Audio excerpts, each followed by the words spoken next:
my mainly focus was to go towards data analyst. I had no plan for going towards data science. Of course, I had the fear for math, and I thought probably I'm not good enough. We always have this self-doubt because I'm not good with math or statistics. I can't succeed in careers like data science. I always had that question in my mind. So I thought, let's start with data analyst, and then we can figure out things. Once I'm good with it, we can eventually shift towards data science.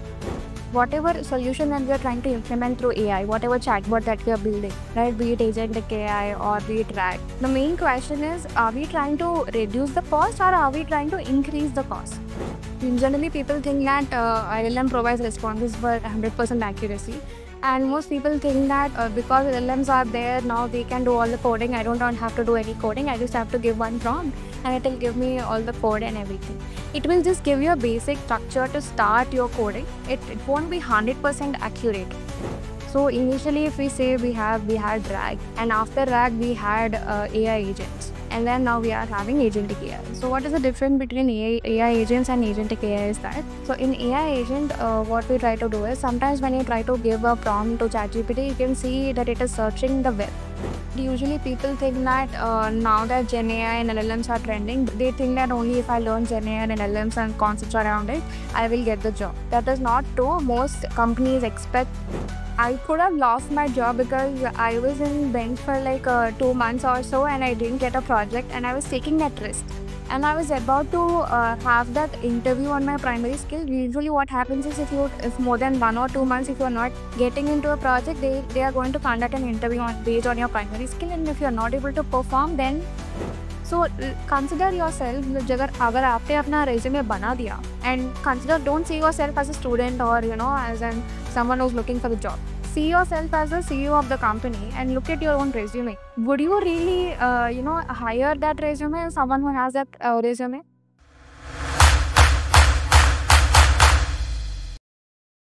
Hello friends, welcome to Chaitanya Data. Today on the podcast, we have someone who is truly shaping the future of AI in India, Harika Vinakota. She is an AI/ML engineer at Accenture, a specialist in generative AI and large language models, and she is also GCP Professional Data Engineer certified, which means she is not just riding the AI waves, she is building it. From training powerful models to solving real-world business problems with AI, Harika blends deep technical skills with practical impact. But beyond the code, she is passionate about sharing the knowledge, inspiring young minds, and making AI more inclusive and accessible. So if you are a student, fresher, or early career data enthusiast wondering how to break into this exciting field, stay with us because this episode is packed with wisdom, energy, and real-world insights. Let's dive into Harika's incredible journey and learn how she is turning AI into action. Hello everyone and welcome back to Chaitanya Data. I am your host Chaitanya, and today we have a truly special guest joining us. She is an AI/ML engineer at Accenture and someone who is making a significant waves in the world of generative AI. Please give a warm welcome to Miss Harika Vinakota. Yeah, thank you, Chaitanya. Thank you for inviting me for your podcast. Yeah, it's an absolute pleasure, Harika. We are all very excited to learn from your experience. Let's start at the beginning. So, Harika, can you take us back to your college days?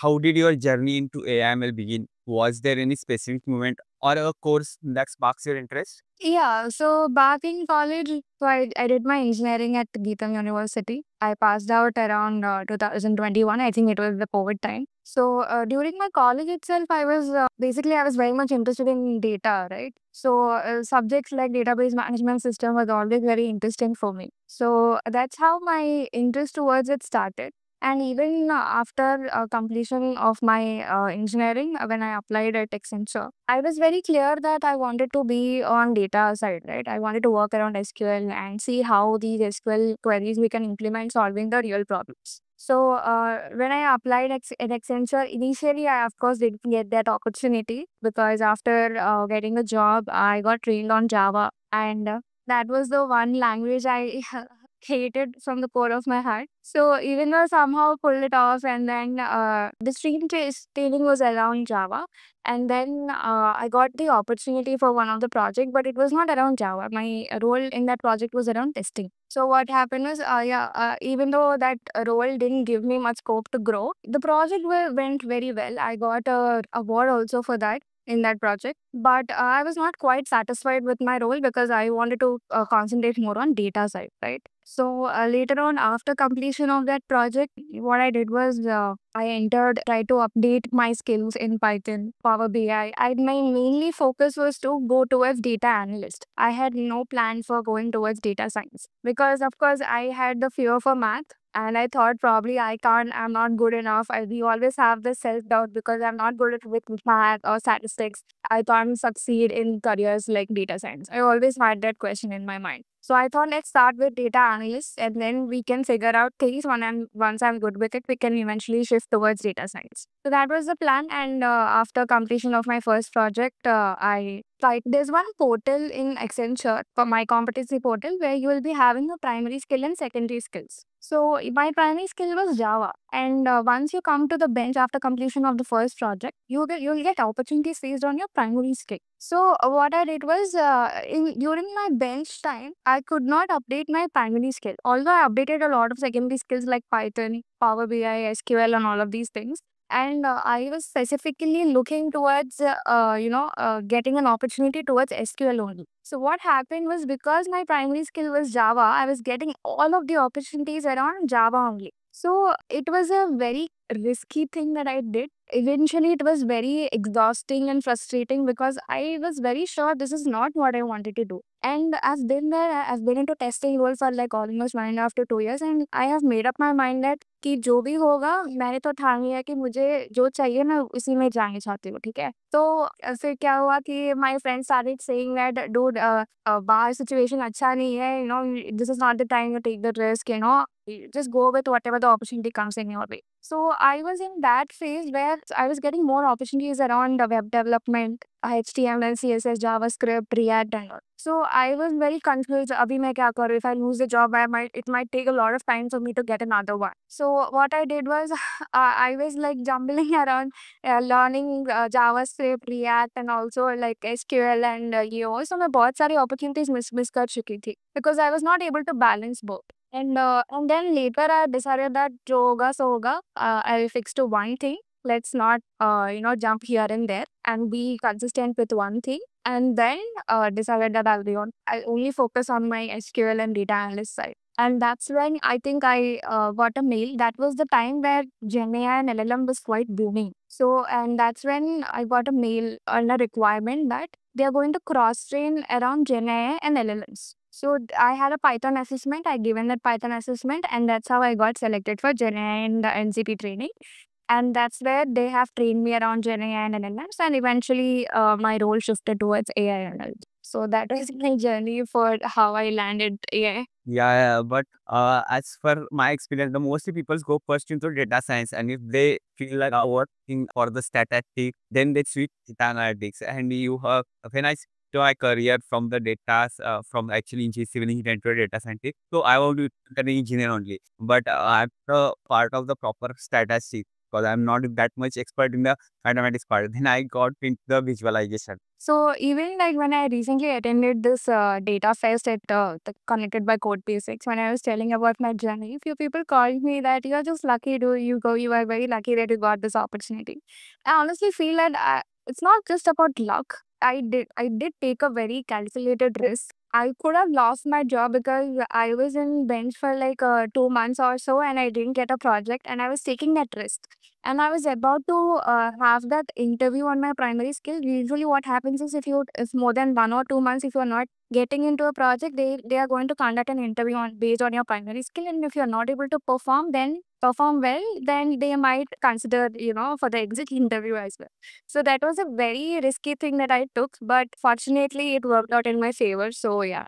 Even though in AI and data phase you met with Dhawal Patel, right? Yeah, I met with Dhaval Patel.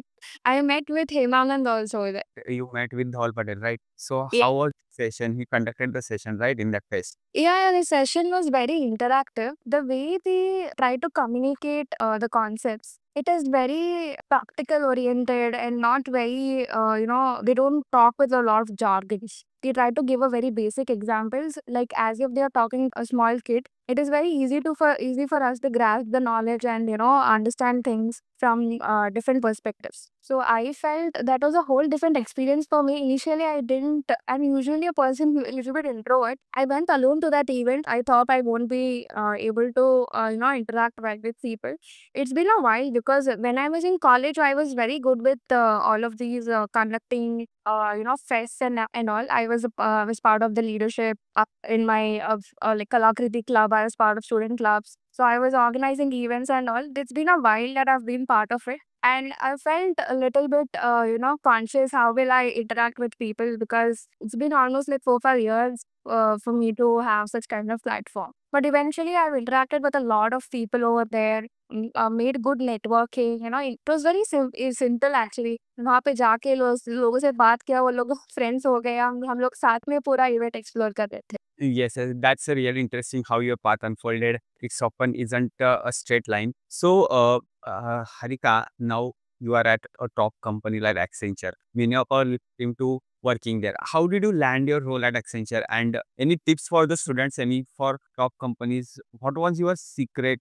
So, as usual, my Accenture application was through off-campus drive only. So, initially, I had to give the coding assessment, and after clearing the coding assessment, there's one more English assessment that you have to go through, and after that, you will be having the interview. So, in the interview, they'll basically check they mostly ask about your projects, the mini and major projects that you have done during your college. If you are able to explain that thoroughly, then you're good to go. And after that, they will try to test your behavioral skills, right? They'll put you on questions like situational based questions like how are you tackling that, right? Do you have leadership qualities or not? Are you a good team player or not? If you are able to prove that, you're good to go. At least during my time, this was how my interview went for a basic entry level position for an associate engineer. Maybe today, I don't know how the interview process is, but I think it would be a bit different from back then.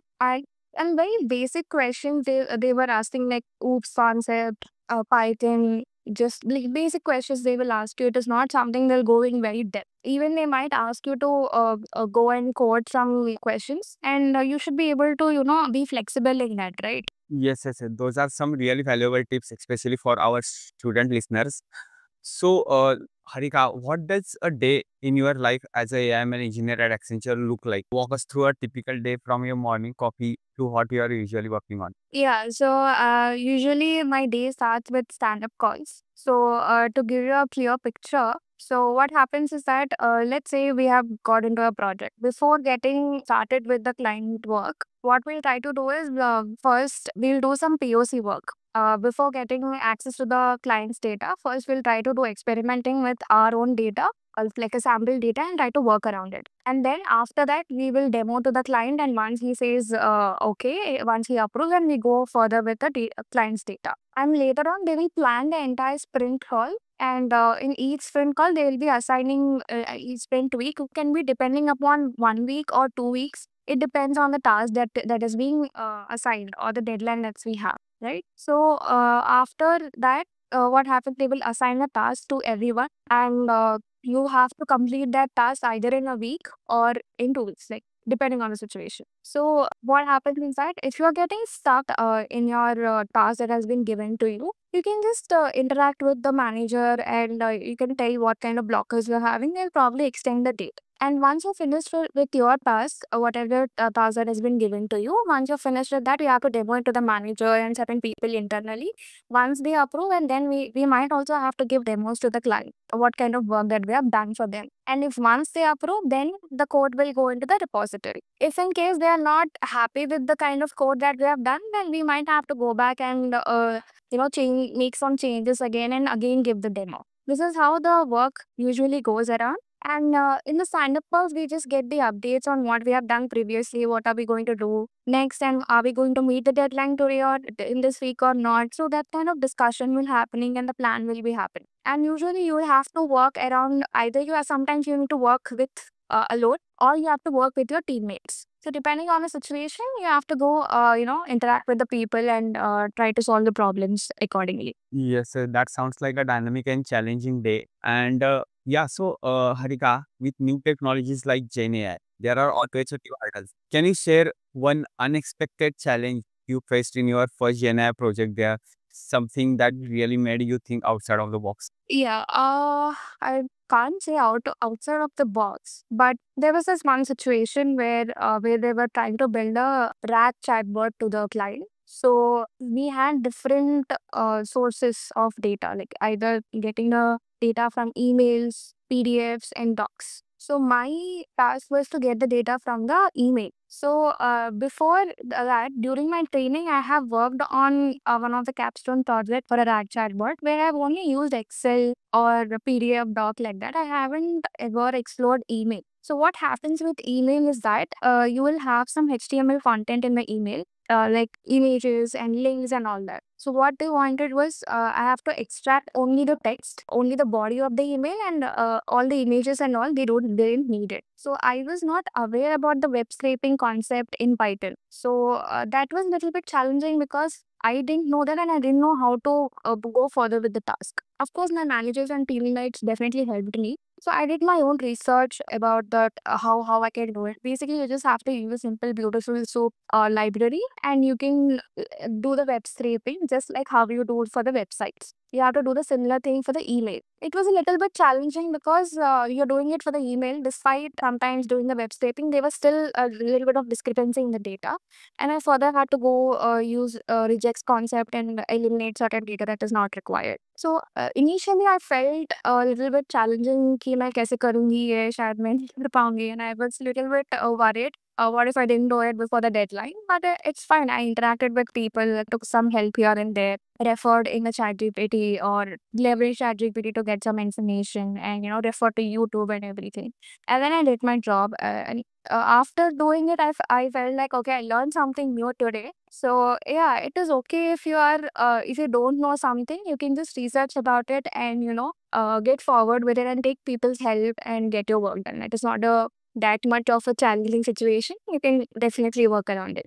Your passion for generative AI is clear, and we'd love to know more about it, Harika. So, Harika, what drives your passion for generative AI and LLMs in particularly? What excites you the most about this field?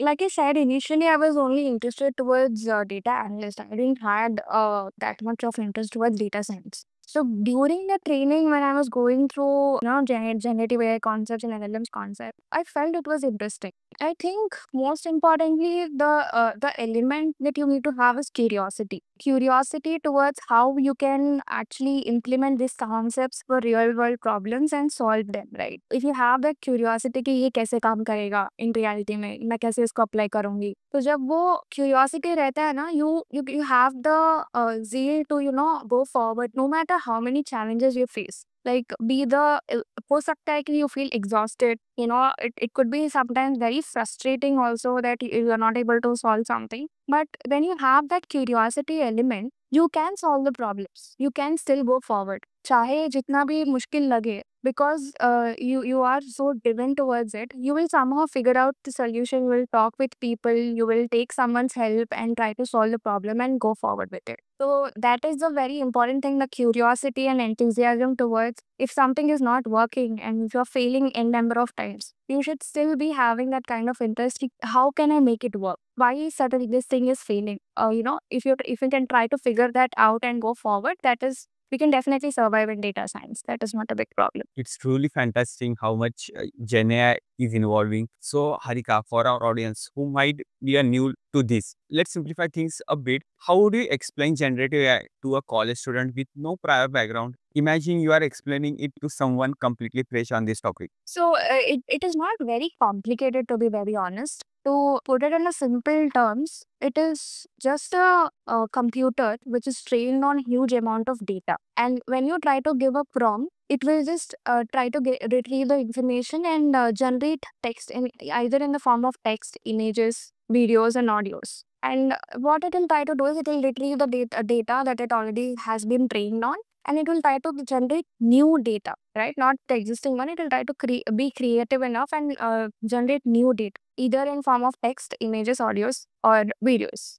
It's a very basic, simple definition that I can give you for generative AI. Yeah. Yeah. That's a fantastic explanation, very clear. So Harika, and to make it even more concrete, let's talk about a real world use case. Can you walk us through a simple real world use case for LLM in chatbot development? Perhaps a common example that everyone can relate to. Yeah, to tell a very basic example, like let's say in the company you will having different policies, leave rules, and tech. You need some tech help also, right? So let's say you can develop a chatbot based on this. First, we need to try to understand what is our requirement and what are we expecting as an output. So let's say if you are putting any prompt around policies or leave rules or anything, we need some kind of help regarding tech. So the LLM should be capable enough to give you the right kind of information, right? So you can develop a basic RAG chatbot or an agentic AI chatbot. What you can do is you can just we will have already the PDFs and information around policies and leave rules and all that, right? You can just give that to data, I mean to LLM, and you will be storing that in the vector format. So what initially happens is that PDFs will be first, you need those processes need to go into the RAG pipeline. You have to perform chunking, embedding, and indexing, right? This is a usual RAG pipeline that you will be going through. So after this, whenever I hope you know what is chunking, what is embedding, and what is indexing, right? So chunking is nothing but you will just break the text into small paragraphs and chunks. What embedding does is the text and the words will be getting converted into number format, right? That number is what we call a vector number. And let's say though that will be getting stored in the vector database. And you will be having, why do we perform indexing is because that each vector array will be having a particular index, and it will try to retrieve the information from that particular index and based on a particular vector format that you have. So based on the whatever query that you're giving, right, it will try to retrieve based on the cosine similarity, it will try to retrieve the information from the vector database and give the information for you. So this is a very basic example that I can tell you, like whatever when you give the prompt, it will just try to based on the cosine similarity, it will try to convert your prompt into embeddings, and then it will retrieve the similar vector database, and it will try to do the similarity search, and based on the different patterns that it can identify, and it will give you the response. Yeah, that makes it too much easier to understand how powerful these tools are. So Harika, now let's get a little bit more technical for our advanced listeners. We often hear about different techniques. What is QLoRa and how is it different from traditional fine-tuning techniques? Can you simplify it for us? It is quantized low rank adaptation. There's one more thing called LoRa, which is low rank adaptation. So it is a very huge topic. I can't probably explain in this small time, but to give you a very basic understanding of it, let's say we have full precision of 32-bit, right? So for that 32-bit, you will try to convert it into 16-bit. Okay, 16-bit, if you try to further convert it into 8-bit, 8-bit to 4-bit. If you're trying to convert it to 4-bit, then that is CLoRa. Like how further more you are trying to quantize the model, you will be calling it CLoRa. If you are just trying to convert it into 16-bit or 8-bit, it is LoRa. When the more you try to quantize the model, the more it is called as CLoRa. So first, what you will try to do is we'll freeze certain amount of weights, and then and the remaining part you will try to train the model, right? In normal traditional ways, what we'll try to do is we'll just use basic prompt engineering techniques to fine tune the model and change the response of the LLM, right? Sometimes when it does not provide an accurate response, you will just use some zero shot prompting techniques or one shot few shot techniques, and in context prompt, there are certain kind of prompting techniques that you use to train the model. So what in CLoRa, what we try to do is we freeze the models and then train the data. So that is the only difference between the traditional methods and the CLoRa. where you are trying to freeze the model and then trying to fine tune the model even more better. Thank you for the breaking that. So, Harika, and speaking of building, what are your go-to tools? What tools or libraries do you use most often in your GenAI work? What's in your everyday toolkit? Yeah, so tools like basic Python, Jupyter, VS Code, that's what we use.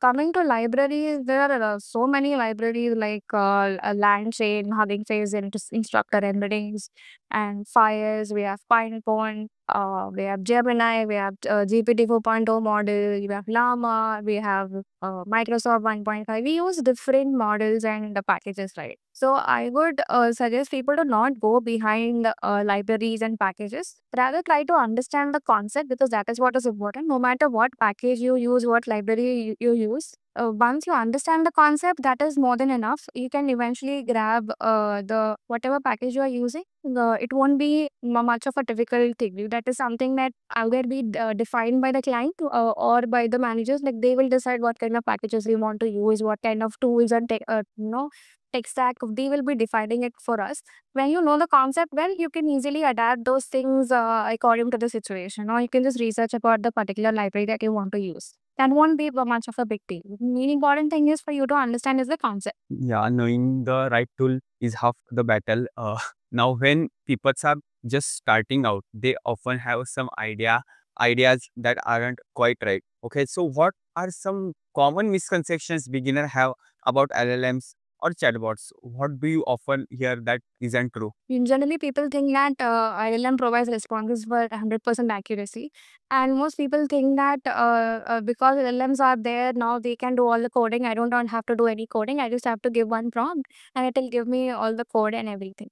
It will just give you a basic structure to start your coding. It won't be 100% accurate. Probably it could be 50% accurate or 30% accurate. There's still something in the part of you have to be contributing towards the coding part. And I would say leverage the AI or LLMs to upskill yourself in the coding. Right, there was this one project in previously that I was part of, where I was just using the Accenture's proprietary tool called Genuine. It is a very popular product. In there, there was this one client where we had to convert the Java code into Kotlin code. So of course we had multiple iterations where we had to go through, he was still not satisfied with the output. So of course the model can't provide you at the 100% accuracy of generating the code. It will just help you get started with the code. You have to just take the code and implement your part of it to it. You have to make more modifications and add more features according to your needs. Yeah, Harika, that's a really helpful to clear up. Let's shift gears a bit and talk more about the current landscape. So, Harika, what excited trends do you see in generative AI right now? What's grabbing your attention in the newses or in research? I think it is pretty evident, right? We started her with a basic LLM, which was giving us good responses through text, creative responses. We can do content creating and everything, and right. And now we can see that we have RAG, we have agentic AI, then we have Clora, and we have guardrails. So these are the kind of trends that are currently happening. And personally, my favorite is guardrails actually. It sounds like a lot of exciting things are happening. You recently attended an event and I heard something interesting about it. From your experience at the recent event, what stood out about multiple agent AI system? What impressed you about them? So initially, if we say we had RAG, and after RAG we had AI agents, and then now we are having agentic AI. So what is the difference between AI agents and agentic AI is that, so in AI agent, what we try to do is sometimes when you try to give a prompt to ChatGPT, you can see that it is searching the web. Like for example, if you ask the ChatGPT that who won the IPL 2025, right? Which team won the IPL 2025. It probably doesn't have that kind of information in its database because probably it is not got trained in the trained about that. So what it will try to do is it will go and search the web, right? That is what we call as AI agent, where it is going by itself and going and searching the web search, and then it is giving you that information from there. This is what we call as AI agents. Now when we come to agentic AI, now let's say you are trying to plan for a vacation and you are asking it to give you an itinerary for let's say Bali or something, right? And maybe it will give you an itinerary and everything, and maybe you're asking it to go and book the flights. book the flights or book the hotels, right? That is where it is performing multiple tasks. Not only it is planning your itinerary, it is going and booking the flights for you, booking the tickets for you, and all of these things. Even for the YouTube, you can say that for example, you have a particular topic and you have given the video to it and you want to generate the transcripts for it. Maybe one agent will try to generate the transcripts and another agent will try to, based on the transcripts, it will try to generate the description of the video. Maybe eventually it will try to generate the feedback and everything, right? So the multiple tasks that it is doing, what we call as agentic AI. So I think this is very interesting. So far, I have not worked in agentic AI projects because hopefully I get that opportunity in the future is what I'm thinking. And I'm planning to work on my own kind of projects and explore more around agentic AI. Maybe then I can talk even more on it, because once I work more on it, I'll have a more better picture on it. And probably if I'm doing something interesting, I'll definitely post about it in LinkedIn. You can definitely follow me over there. Yeah, and even though we'll invite you again for the podcast.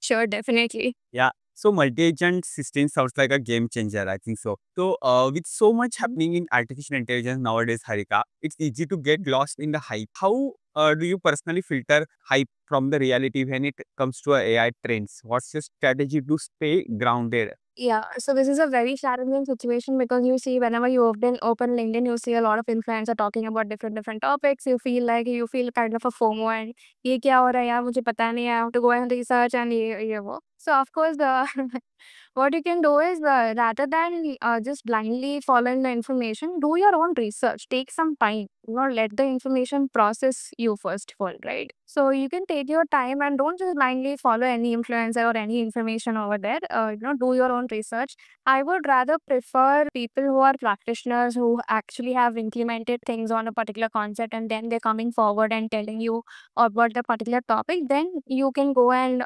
believe them and then do your own experimentation around it, rather than just blindly following some information in LinkedIn or because of some influencer or something. Usually, I see that some advertisements I see or some courses that people offer, which who says that just through prompt engineering you can earn 40 lakhs of job. Okay, yeah, 99 rupees course.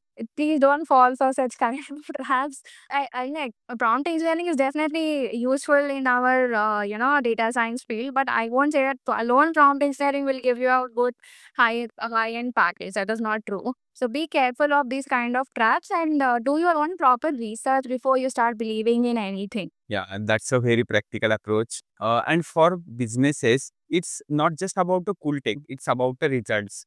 So my question is that, Harika, what does turning AI into ROI mean in practical terms of businesses? How do companies actually see a results on their AI investments? So when we had talking about ROI, so one basic thing I can say is a lot of projects usually end up with the POC work only, doesn't go to the production work or further, right? So if a particular project is going till the production and it is actually becoming successful, that is when we can say is that yes, the AI, we are actually turning the AI into ROI. That is one perspective, I would say.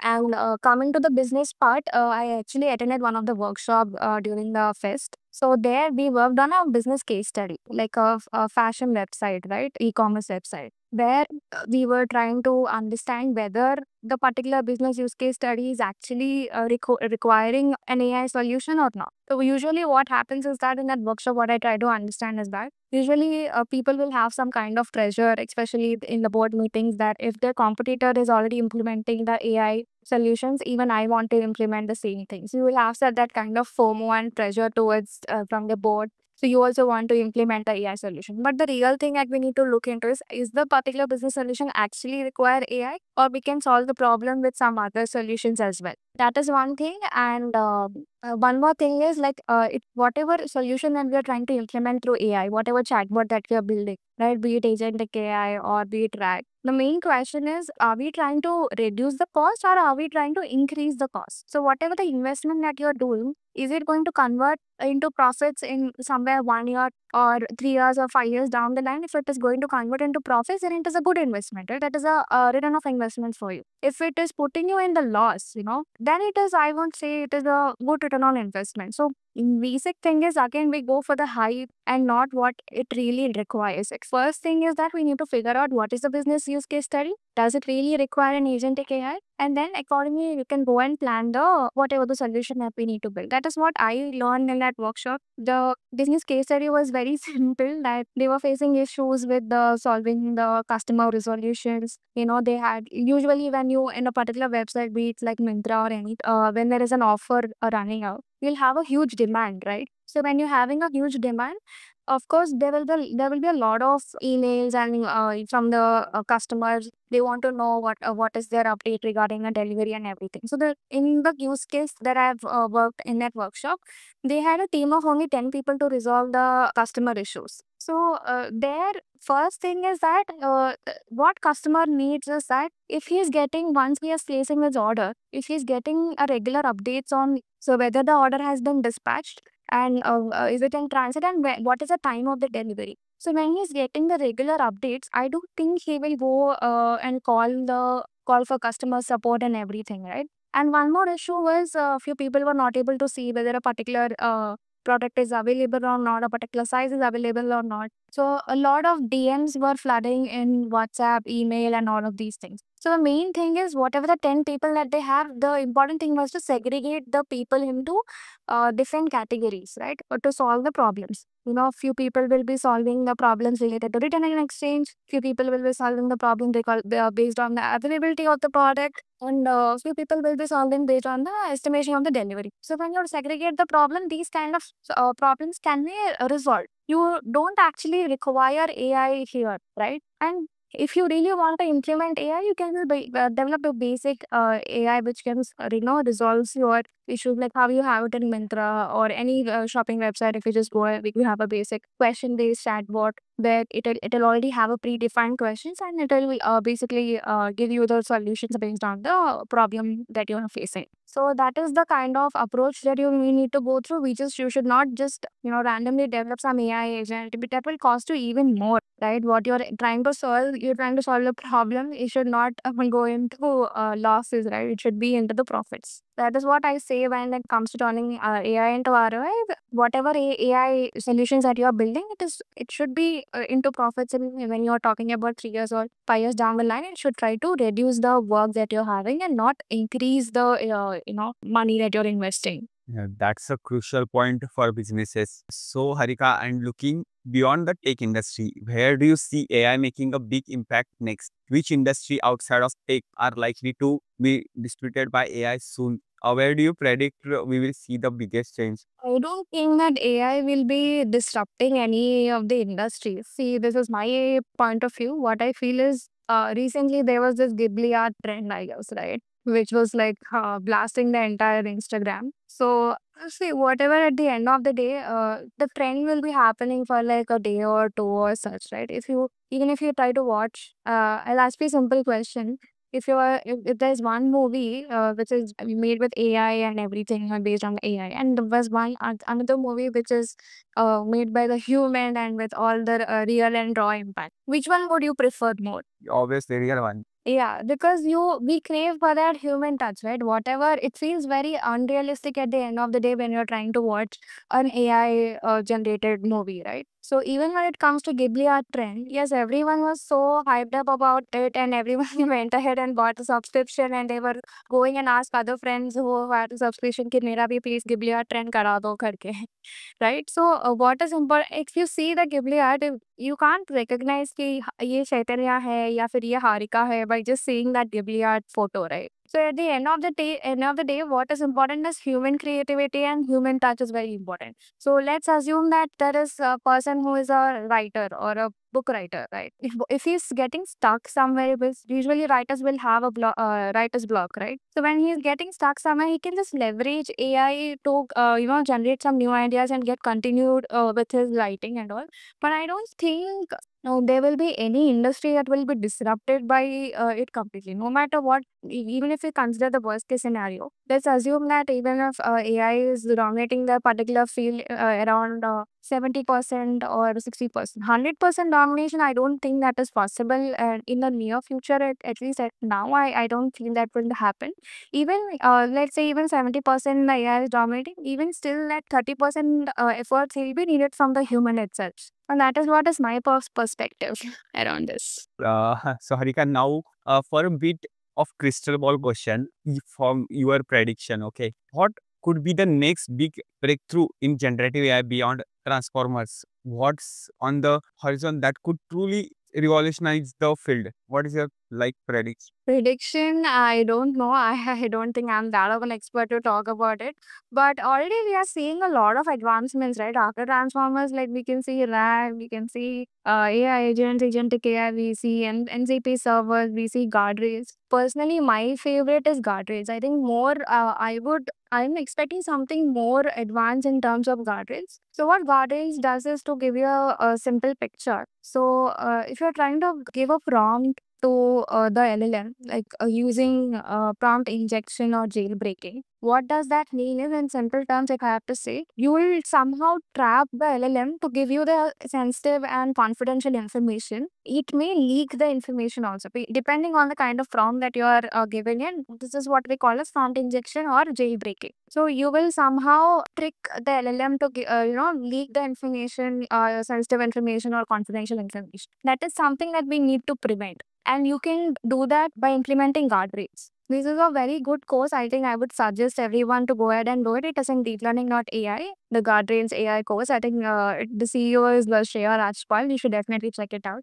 I think even NVIDIA has its own guardrails, like Nemo guardrails. So whatever you feel flexible with, you can just go ahead and do the course, and you will understand how the guardrails will actually be implemented. Even I myself want to implement guardrails in reality and see how it can actually prevent such kind of leakages or whatever we say. Yes, now let's talk about our young listeners who are just starting out. What are the top three skill freshers should focus on 2025 to break into AI? If someone is just starting their journey, what should be their priority? So I would say don't rush into things and try to learn everything at once. Go one by one. Start with math, statistics, probability, and some basic concepts around math and statistics. And then eventually you can go and learn machine learning, deep learning, try to understand some basic concepts around it. And then we can go and learn, generative AI concepts, prompt engineering, understand what is RAG, what is chunking, what is embedding indexing, how can we build that RAG pipeline. So my suggestion is that don't just go with whatever currently trending and hyping, even before not knowing the basics of it. If you're just directly going and trying to implement Clora, or even if you're trying to implement an agentic AI solution, it is very hard for you to understand the process. So what I would say is, whether you're trying to learn Python or anything, any concept, once you learn a particular concept, trying to work on doing some exercises around that concept, and then eventually try to build a small milestone project, and then eventually go and try to solve some real use case or business use case study that you can do and solve the problem using those concepts. And then you can eventually build good project around it.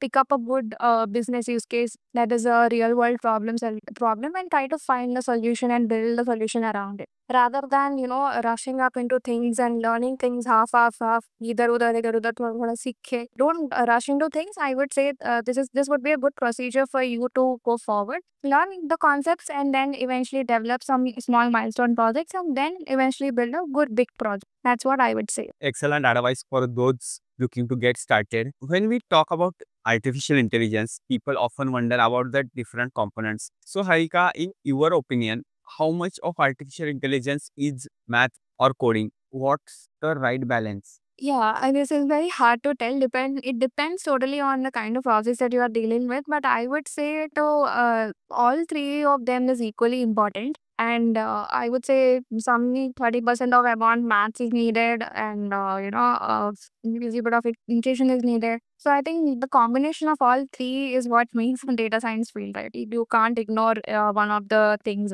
basically. So it is important for you to understand the concepts behind every topic, especially the mathematical intuition or whatever. Even when you're speaking about Clora, you can actually prefer Krishnayak's YouTube video for that. He has given a very detailed explanation of the mathematical intuition behind Clora and how you can actually implement in the, in reality, how you can implement the practical implementation also he has been given in the video. So you can just refer to it, you'll have a clear picture around it. So without understanding the mathematical intuition behind it, and if you try to just adapt the concepts, it will be really hard for you to understand.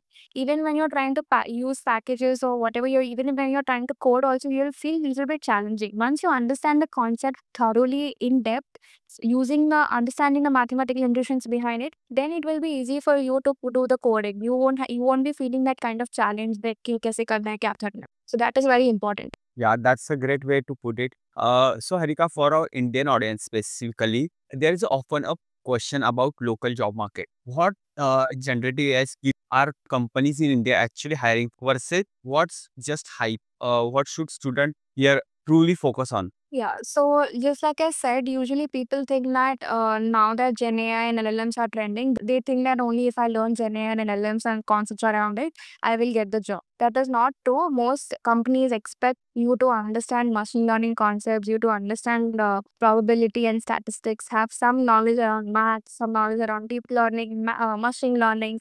And then if you're learning Gen AI and LLM, it makes some sense. Personally, I have also faced this kind of situation. Even in internally at Accenture, certain clients are very, very specific about the kind of experience the candidate holds. It is important for them to have this kind of knowledge around math, understand what transformer architecture is, what is deep learning. They are not willing to prefer the candidate who does not have the knowledge around it, who only knows what is generative AI, what is prompt engineering and RAG, and they don't have knowledge around all of this. So they are very specific. I have seen clients being very stubborn about this kind of expectation. So I can't even imagine, like, even if internally if this is the kind of requirement, externally outside it with the expectation is even higher. I understand the industry stand that is the kind of industry standards that they are setting out there. But I know it is very challenging, especially for a fresher. It is even more challenging. So what is the best thing that we can do is try to stand out. Don't do the thing that already hundreds and thousands of people have already done it. Try to pick up a good business problem and try to build a solution around it. Build the real world solutions for the problems that we have. That is what will be more catchy in your resumes. And especially if you're working around fine tuning and these kind of topics, that is also a very added advantage. That's a very practical guidance for the Indian job market. So Harika, and speaking of access, sometimes students from the smaller towns feels they are at a disadvantage, like they are getting the not good advantage.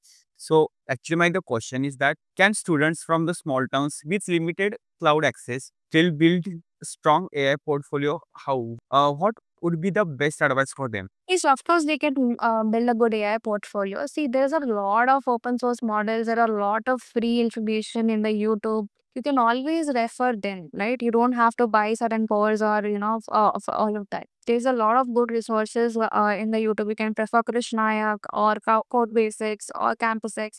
There are already a lot of people who have developed an end-to-end solution for the real world business use case, right? So they have built solutions, they have built the end-to-end projects. My suggestion is first understand and go through the guided projects and try to develop the similar solution.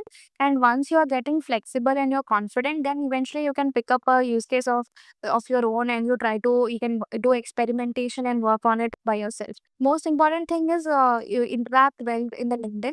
I see a lot of people, how they try to do networking is that there's a city, don't do small talks. When they try to ping me, they just say, hi, how are you? So even small talks, right? Hi, did you have your lunch? Where are you working? Basic research also people don't do, and they just ask millennials, where am I working and all? You can see it in my profile, right? So be thorough when you're trying to reach out to someone, when you're networking with someone. So have a prepared text that you want to send them, right? Be little bit professional. It is LinkedIn, not Instagram that you're randomly, hey, what's up? वैसे नहीं text करना होता है. तो थोड़ा prepare रहो कि कैसे networking करना है, क्या करना है. And reach out to as many people as possible, right? Do genuinely networking करो. ऐसा नहीं कि जिस नाम के वास्ते networking करना है तो करना है, right? I see a lot of people, they don't have good network, good connections, and they are making, they're posting every day and expect that their post should be reaching to the heights. That's not possible. When you expect the such things, you need to first have a genuine networks, genuine connections in the LinkedIn, and then you go and post whatever you want to do. Then you might get some attention to it. And don't worry about the likes and the reach and everything. Do your thing. The main thing for LinkedIn is that whatever the work that you are doing, you can keep updated so that you are showing that I am working on certain skills. I am working on this thing to show your skills, right? And leverage LinkedIn to such a way that if you want to develop a particular skill, ऐसा phone लगाओ कि 1 week में whatever I'm learning, I'm going to post about it on LinkedIn. Because I have to post it in LinkedIn, मैं कैसे भी करके उसको पढ़ ली अभी.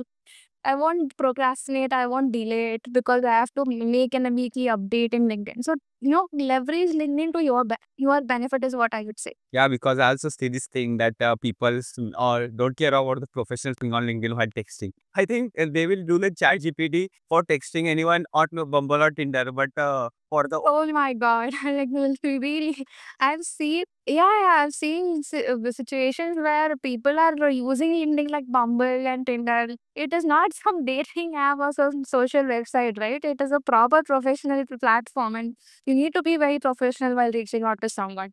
Yeah, that's an incredible empowering advice for the students everywhere. So Harika, universities also play a big role in preparing students. Do you think the universities should update or scrap traditional CS syllabus for focus more on AI, or is there any balance to be stuck? Yeah, that's a really good question. I thought by this time the college has updated a good syllabus. क्योंकि जब मैं engineering में थी, it's been almost like in 2017 I started my engineering. It's almost like 8 years or something. And it's been 4 years I completed my engineering. I really thought that that syllabus might have changed. अभी भी change नहीं हुआ है क्या?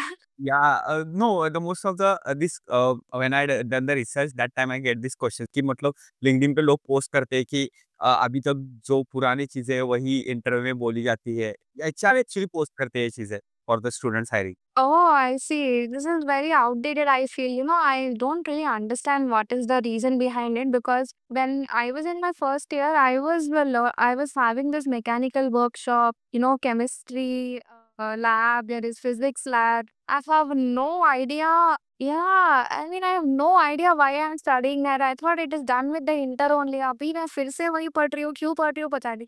Where am I implementing those chemistry and physics? I really don't know. Because it is not related to the field that I've chosen, right? I'm trying to be a computer science engineer. So where will I use all of it? Unnecessary burden in the, curriculum is what I feel. And one more thing is what I felt is the colleges don't make us industry ready. They only like prep us on very basic questions like prime number likho, ये algorithm लिखो वो algorithm लिखो. That is not okay. We will learn all of that. That is not a big deal. Where can we implement those situation? In what kind of business case studies? किस तरह के case studies में हम वो actually implement कर सकते हैं? So the learning method should be in itself like you are giving a case study. You are going through the case study and trying to figure out what kind of solutions you can actually build through the case studies. Right? A practical approach is what is very much needed. That is what is lagging in our universities and colleges is what I feel. So the approach itself should be in a way that you're trying to solve a business use case study and that is how you're trying to implement the concepts to that case. Yeah, that's a thoughtful perspective on the education system, Harika. Now, for those who are actively applying for the jobs, what are some common mistakes you see in AI resumes or interviews? What should candidates avoid? Yeah, this is again a really good question. I see a lot of people asking me for referrals and sending me their resumes and everything. And when I just open their resume and see that it is very basic, like when you're trying to build your resume, always keep in mind that there are so many people out there who are doing the same thing. So how are you standing out from the crowd? What are you doing something different? And now I myself, I'm just as a referral, I'm trying to give people, right? So I see a lot of resumes being very similar. बहुत सारे लोग similar kind of projects कर रहे हैं। You have to do projects that are very different and unique that not a lot of people have done. So consider yourself, अगर अगर आपने अपना रेज्यूमे बना दिया, and consider, don't see yourself as a student और as an someone who is looking for the job. See yourself as a CEO of the company and look at your own resume. Would you really, hire that resume, someone who has that resume? Just ask that one question and you will get the answer. And if you need help, कि अभी और कैसे हम इसको बेहतर कर सकते हैं रेज्यूमे को, I would say go reach out to people out there. There are people out there who are already working in these kind of fields. If you're applying for AI ML, reach out to someone who is already working in the industry there. And also, even if you're trying to apply for data analyst or UI UX or web development, whichever field that you're trying to apply for, go reach out to such people who are already working in the industry and ask them what kind of improvements you can do in your resumes. They will give you a genuine suggestion. In this way, you can also network with people, right? Again, be professional when you're trying to reach out to people also. So I would say this is how you can keep improving your resume. Do the projects that not everyone have done. Try to be unique and try to stand out from the crowd. Yeah, as you said, Harika, na, same projects are repeating in everyone's resume. The major reason I saw of the कि क्या होता है ना, जब कोई project करने की सोचता है तो वो पहले जाता है यूट्यूब पे एंड सर्च करता है जेएनएआई प्रोजेक्ट्स 2025, जेएनएआई प्रोजेक्ट 2024. सो उससे 5-6 वीडियो आते हैं ना, वो क्या ज़्यादा व्यूज़ के होते हैं। ये ज़्यादा व्यूज़ की होने की वजह से उनको क्या लगता है ये प्रोजेक्ट बहुत स्पेशल है एंड ये बहुत मतलब एक्सेप्टेबल है एचआर के साइड से या कंपनी के साइड से। वो पिक करते हैं प्रोजेक्ट, सेम प्रोजेक्ट वो करते हैं एंड ऐसे सब लोग करते हैं एंड बिकॉज़ ऑफ दैट लोग के रिज़्यूमे में सेम प्रोजेक्ट आता है। Right, right. तो वेरी मैं फर्स्ट लाइक प्रोजेक्ट तुमने सुना होगा Titanic data set. Yeah, it is so. Very still people are doing it. It's on trending on YouTube. First project will come for the Titanic dataset only. Oh my God. That is what I'm trying to tell you, right? So, for the learning purpose, prefer these videos. Don't put up these projects into your resume. These are just for your learning purpose to get you more confidence and, to get more ideology of how the things work, and eventually so that you can build something on your own. This is just to get you started with. These are guided projects. These are not supposed to be on your resumes. Harika, those are crucial tips for job seekers. So Harika, and what about those looking for transition within their career? What advice would you give to someone moving from software development to role into AI/ML? What's the biggest difference they should prepare for? Yeah, I know this because that's how I shifted into AI/ML. So my first suggestion is, rather than looking for the opportunities outside the company, try to first look for the opportunities in your company itself. Now for Accenture, like I said, we had a my competency portal where we were having primary skills and secondary skills. So I updated my secondary skills as Python and everything. इसीलिए मुझे वो opportunity मिला for getting trained in generative AI and LLMs. They only send the mails to those people who already have Python as their secondary skill.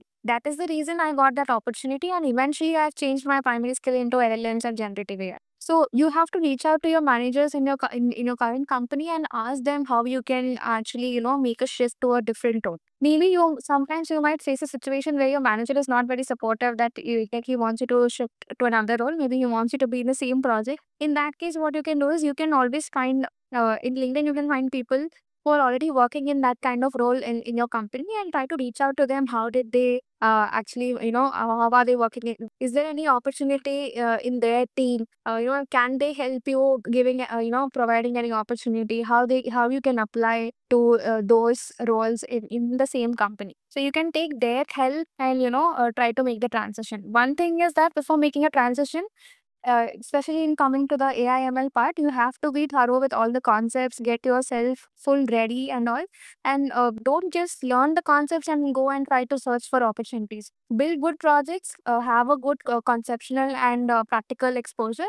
And then when you try to reach out to people and when you say that I have built this, I have built that, कि मैंने ये किया है, मुझे बहुत सारा hands on experience है, मुझे practical experience है, then they might be interested in giving you some opportunity. We might never know. So first try in your own company, and if you still think the paths are all closed in your company, and then try outside of the company, try to apply somewhere else. That is what I would say. That's a very encouraging for developers looking to make the switch. Now, a question that's on us many people's mind, especially freshers. Do you think generative AI will replace entry-level coding job? How can freshers future-proof their career? It's a biggest concern for many. Right. So, like I said earlier, I don't think LLM is going to replace us humans with complete coding.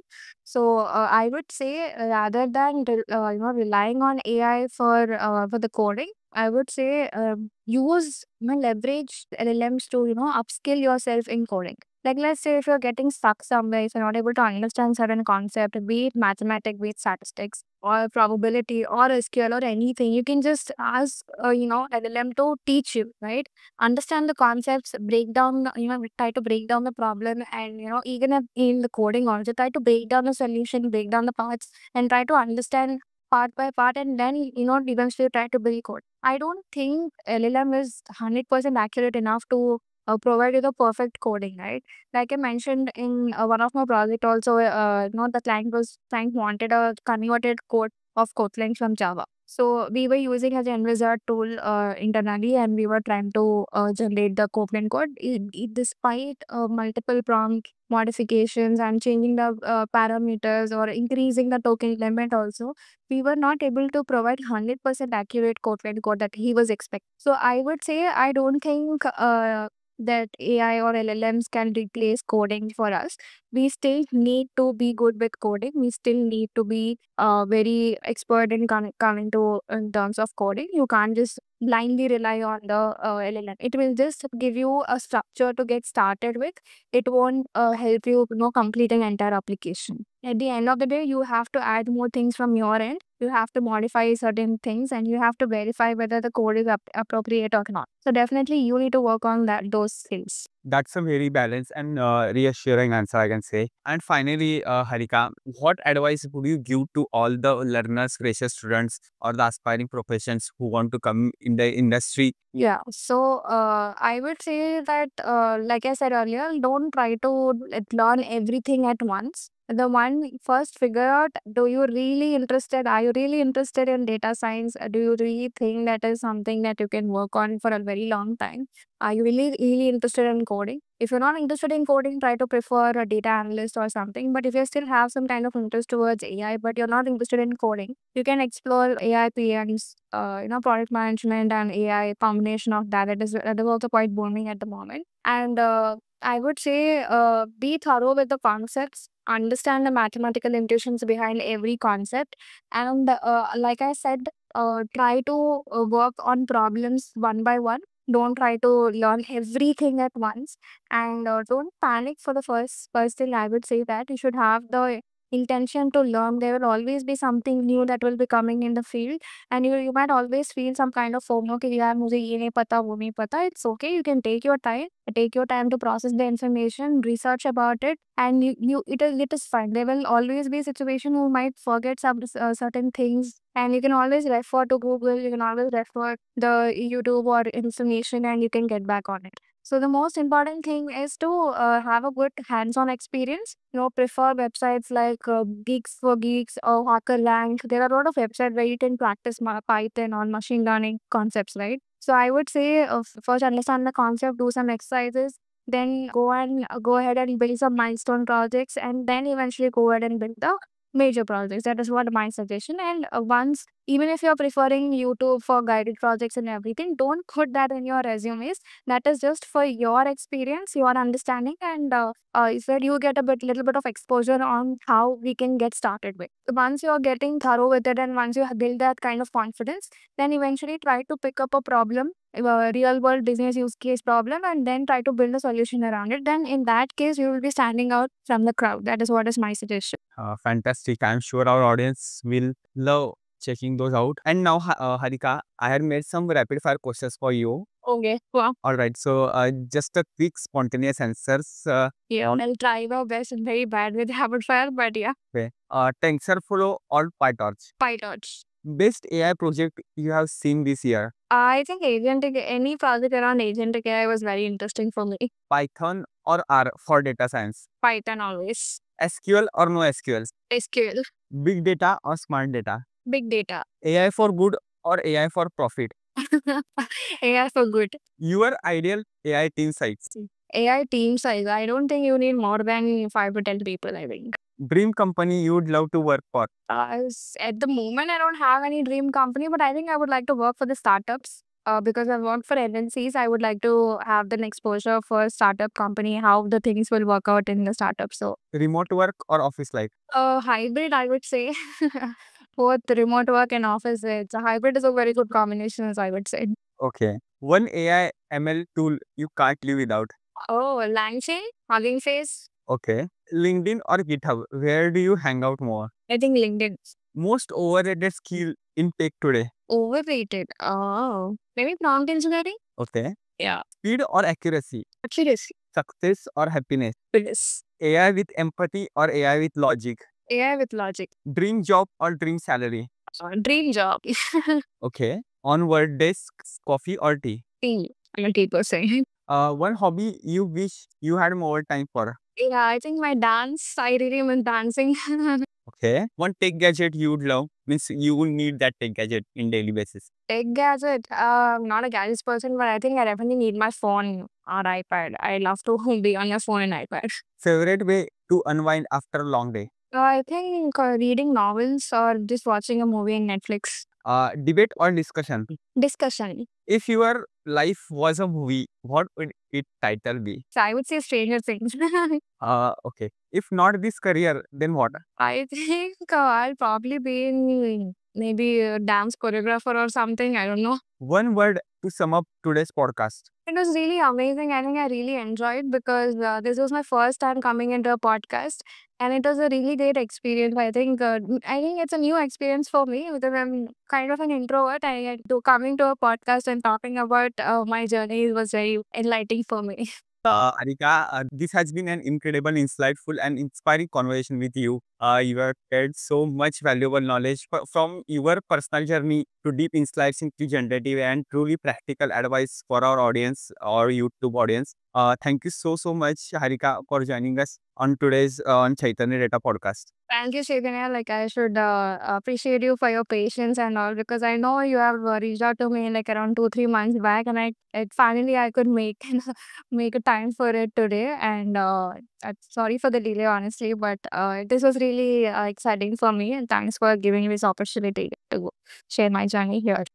I hope you like this podcast. Please let me know in the comment which guests you would like to see on the podcast and any specific topics you would like us to discuss with them. I will try to bring those guests and ask your questions so you will get more helpful information. Before you go, share this episode with someone. It might really help because one conversation can change person's life and give them idea and new direction. And don't forget to like this video and subscribe to my channel. See you in next video.